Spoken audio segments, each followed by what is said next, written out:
Yamaha Razzie R125, kilala ang scooter na ito sa mga bansa gaya ng India dahil sa pagiging bulky at aggressive ng design nito. Madalas itong kinukumpara sa TVS N-Torque 125 at Suzuki Bergman Street 125 kung saan available din ang mga ito sa kanilang market, ngunit dito sa atin ay ang Yamaha Razzie R pa ang hindi pa inilalabas dito sa Pilipinas. At sa kanyang bagong version ngayong taon na Razzie R FI Hybrid. Ano-ano ang mga specs at features ng motor na ito? Ano ang advantage niya sa kanyang mga competitors at gaano nga ba ito kaganda? Ating alamin.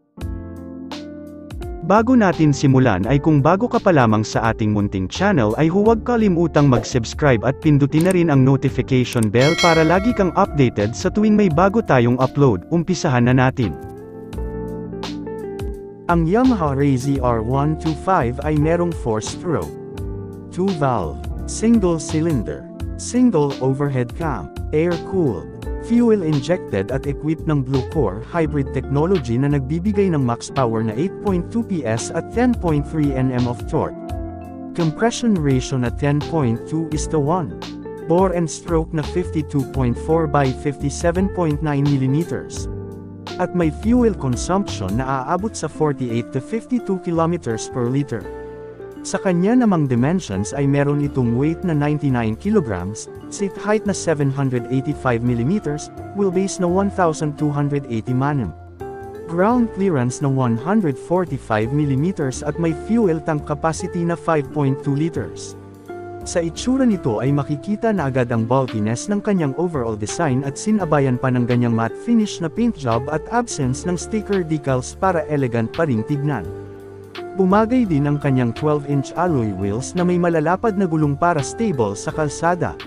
In terms of convenience ay meron din ito malawak na floorboard side pockets. Utility hooks at 21 liters na underseat storage kung saan kasya ang isang helmet. Komportable rin ang kanyang malapad na upuan, ganun na rin sa back ride seat nito. Usapang safety naman ng motor na ito. Ang Yamaha Razzie R ay equipped ng front disc brake at rear drum brake with UBS or Unified Braking System kung saan synchronized ang braking ng harapan at likurang preno. Stop and start system, side stand switch, at pass light switch. Pagdating naman sa features ay meron itong LED headlight at daytime running lights. Digital display, smart motor generator, Yamaha Connect system kung saan kaya ma-access ang iyong scooter for PMS, navigation, call and message notification, at iba pa. At equipped ng hybrid power assistance kung saan ang nagbibigay ng extra power para smooth ang acceleration. Hindi pa sigurado kung ilalabas ba ng Yamaha ang scooter na ito sa Philippine market. Ngunit kung sakali man na i-release ito dito sa atin ay tiyak na marami din ang tatangkilak sa motorsiklong ito at siguradong dadagdag na naman ito sa mga choice ng mga riders. Maraming salamat po sa panunood at hanggang sa susunod na motorcycle topic na ating pag-uusapan.